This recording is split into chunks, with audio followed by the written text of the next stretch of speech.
Welcome back, y'all, to another reaction video. So let's watch 11 most painful WWE WrestleMania injuries. Let's watch. WrestleMania, the grandest stage of them all. It's where wrestlers will push their bodies to the absolute limit. From torn lungs to torn ligaments, the risks are very real. Superstars will do anything to get that WrestleMania moment. But sometimes they come with devastating consequences. Join us now as WrestleMania looks at 11 of the most painful WrestleMania injuries that were 100% real. Be sure to subscribe and hit that notification bell for daily wrestling videos and follow us on Facebook for exclusive lists. Also check out our new videos on WrestleMania XL. Number 11. The Rock coughs up blood. Usually when a wrestler wants to show they have been injured internally, they will slip a blood capsule in the mouth. However, former WWE Intercontinental Champion Ken Shamrock revealed in an interview with Ethan Page that no tricks were used in his match against The Rock at WrestleMania 14. This was 100% legit. Just during the closing stages of the match, The Rock would try to get a cheap win by using a chair, but this led to Shamrock snapping and locking him in with the ankle lock.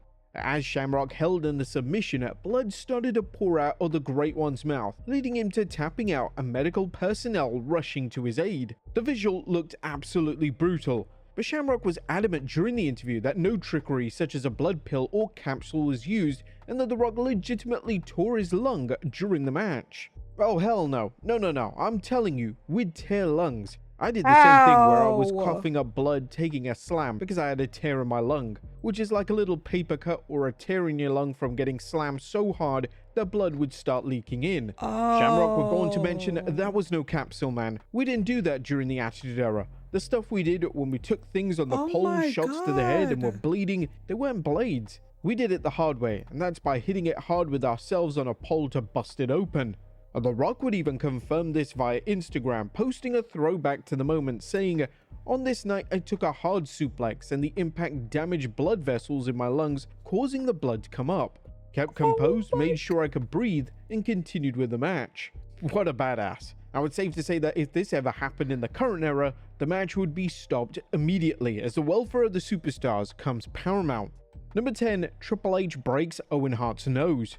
Following the Montreal Screwjob, Bret Hart, Jim Neidhart, and Davey Boy Smith would all leave WWE in favor of WCW, and the only Hart Foundation member to remain with Vince would be Owen Hart.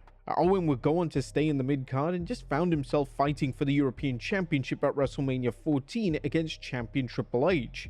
Whilst this was a standard enough match, during the match Hart would suffer a cut to the bridge of his nose, caused by Triple H delivering a stiff boot to the face. Over the course of the match, the cut would get increasingly worse and no doubt required some stitches once the match was over. Number 9. Randy Orton lands on the announce table. When a wrestler takes a bump through the announce table, it's vital that all objects are cleared from the table. This extends to monitors, laptops, and pens. And when we're talking about monitors, it's not those flat screens that you find on today's announce tables. No, previously WWE had those jumbo-sized CRTs which could do a lot of damage to a wrestler. The landing needs to be as smooth and clean as possible, or the wrestler could be seriously hurt. When Randy Orton and Batista hit the RKO Batista Bomb combo and Daniel Bryan through the table at WrestleMania 30, Orton took his RKO bump straight into a TV monitor. Why on earth the monitors weren't cleared prior was a question that a lot of fans had, as this was completely reckless. You want to know another thing too that I be noticing that's like on the tables that are extremely dangerous? Pencils and pens, you know, because like the announcers, they be writing shit down. Pencils and pens, bro. Like, why don't they like remove? Because oh my god, I be thinking about like the craziest shit, like somebody doing like a slam on a table and a pen or a pencil or whatever, like stabbing them in the back or in the chest or something. Like, can we please remove pencils, pens, and stuff like that off the table before we do, you know what I'm saying, anything, please? And it would have taken a matter I don't of want to see seconds anyone for get the wrestlers stabbed to clear the table completely. Orton was understandably in a lot of pain, and the footage is hard to watch back, especially knowing what we know with Orton's history of back problems. The damage was so severe that you could visibly see a lash on his back. Number 8. Scott Steiner lands on his head. During Scott Steiner's early years, it wasn't uncommon for him to take wild and unexpected bumps. Take for instance at WrestleMania 9, Steiner teamed with his brother Rick to take on the Head Shrinkers, and during one spot in the match, it looked like Steiner was about to be thrown onto the ropes in a hangman style move, yet Steiner crashed to the outside looking like he landed right on his head. There was immediate concern for Steiner's welfare, and it was a miracle that he was okay. As wrestling evolved into the late 90s, Steiner would basically retire spots like these, which was probably the right call. Number 7, Right. Dean Ambrose's insane ladder bump. The wrestlers in the ladder match at WrestleMania 31 went all out to steal the show. Dean Ambrose took things to the very next level. The late great Luke Harper powerbombed Ambrose right out of the ring, sending him crashing through a ladder that was resting on the apron and barricade. This landing was supposed to see Ambrose take a traditional flat back bump, his knee? but Ambrose got his landing completely wrong, and he managed to land in a horrible position with Oh. his neck crashing down onto the ladder. Ambrose Damn. looked completely out of it, and WWE officials and referees would rush to Ambrose's side to check if he was okay. It was a miracle that the former WWE champion didn't miss any time away from television, as this is the type of spot that could have ended his career. Number 6, The Miz gets concussed. Now, concussion and head trauma needs to be taken very seriously by wrestling companies, and in 2011 at WrestleMania 27, WWE's reigning champion suffered an obvious concussion, yet WWE allowed the match to continue. During The Miz's main event match with John Cena at WrestleMania 27, The Miz would be tackled off the barricade, and his head bounced right off the exposed concrete with a sickening thud. When The Miz next appeared on camera, he looked completely out of it. According to the referee for the match, Mike Chioda, The Miz was so lost that Chioda was forced to call spots for him. And speaking to Metro UK, Chioda added, "I did a WrestleMania match with Miz, and I was calling him spots, and I knew he got his bell rung, but I knew he didn't remember the whole match. He remembered a little bit here, a little bit there, a little bit there. When I got back, I was like, congratulations, man, congratulations." I was like, "You okay, brother?" He's like, "I don't remember anything, really. I remember you telling me some spots," and then I was like, he was listening to everything I was doing. He was just very thankful for getting him through that, because if he doesn't get through that, you never know. You never know if there's another moment like that for The Miz down the road, you know?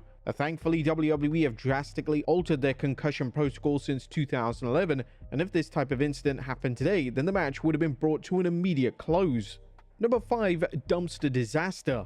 Terry Funk was known for taking crazy and wild bumps, even at his age. At WrestleMania 14, Funk teamed with his real-life friend Cactus Jack to take on the New Age Outlaws. This wouldn't be any type of match, it would be a dumpster match, and one of the most insane spots of the match saw Funk take a powerbomb right into the dumpster itself. In an attempt to make the spot somewhat safe, WWE would place cardboard inside to cushion the blow, but this did little to negate the impact. When Funk emerged from the dumpster, it was apparent that he was legitimately hurt, as his skin was bright red, and this was definitely a spot that should have had more care and attention directed towards it. Mind you, it's not even like Terry Funk even sold that welt. Number 4, Rick Boogs tears his quad. A night 1 of WrestleMania 38 opened up with SmackDown Tag Team Champions the Usos defending the belts against a team of Rick Boogs and Shinsuke Nakamura. Boogs probably went from the highest of the highs to the lowest of the lows during the match. Boogs would suffer a torn quad when his knees buckled whilst attempting a great feat of strength, attempting to lift both Jay and Jimmy Uso at the same time. Boogs would reflect on the disastrous moment in an interview with Chris Van Vliet. Oh my god. There was supposed to be this documentary too. It's like, oh yeah, it's being filmed all day. Oh, it's your first WrestleMania. Then I just blew my tendon once I got in there. I guess I wasn't warmed up. We were the first match at WrestleMania 2, so it's not like I had much time to warm up. It was a crazy day. My muscle was firing so hard, it just ripped the tendon off the bone. Now, as a result, Boogs would have to undergo surgery, and whilst he made a full recovery, he would be released in September 2022, making this his only WrestleMania appearance to date. And no, the Andre the Giant Battle Royal on SmackDown does not count. Number 3, Sasha Banks' lash. Another mess with Bianca Belair's hair. That is something that Sasha Banks found out the hard way when she faced Belair at WrestleMania 37 with the SmackDown Women's Championship on the line. Bianca had earned the opportunity to face the champion after winning the 2021 Women's Royal Rumble, and she wasn't going to let anything get in her way of winning the big one. But the most memorable moment of the match came after Bianca was about to deliver a KOD, but in a smart move, Banks held onto her hair. The two would grapple with the long locks until Bianca snapped and literally whipped Banks with it. The sound of the whip echoed throughout the stadium, and it left a literal impression on Banks' rib. Number 2, Ronda Rousey breaks her knuckle. Liv Ronda Morgan. Rousey's had a That lot happened of to her injuries too. to her hands over the years, and she suffered a major one when main eventing WrestleMania in 2019. When throwing work punches, Rousey managed to shatter her knuckle, and from rewatching the match, it's evident that Rousey is hurt and she is reluctant to use her hand in various spots. WWE will release an official statement declaring Rousey's injury on their website, and it was ruled that Rousey needed pins in her right hand. While defending the Raw Women's Championship against Becky Lynch and Charlotte Flair in the historic first ever women's main event of WrestleMania, Ronda Rousey broke a pinky knuckle and required 2 pins in her right hand, as she revealed in a video on her YouTube channel. The injury didn't manage to deter Rousey from returning to the ring, and just a few days later, she would be back in the squared circle. And number 1, The Undertaker cuts his arm open. The Undertaker's final ever match would take place at WrestleMania 36, and that would be in a cinematic matchup between him and AJ Styles in a boneyard match. Whilst the match received rave reviews, the dead man suffered a horrific injury during the match, and The Undertaker just soldiered on like nothing was wrong.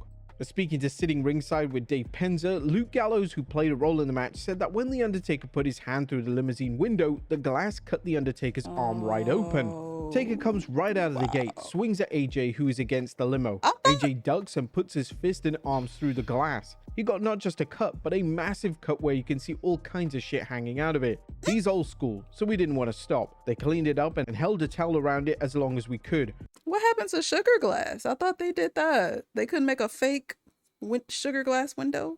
We put a bandage on it and they went again and kept going. He continued to do it and bled all night. He's an old school dude, so I have respect for that. And I thought it was cool. I said to Carl, didn't wrestling learn from the Goldberg incident? According to Gallows, WWE didn't have gimmick glass for the spot, which was extremely alarming and reckless from the supposed top wrestling company That's what I'm in saying.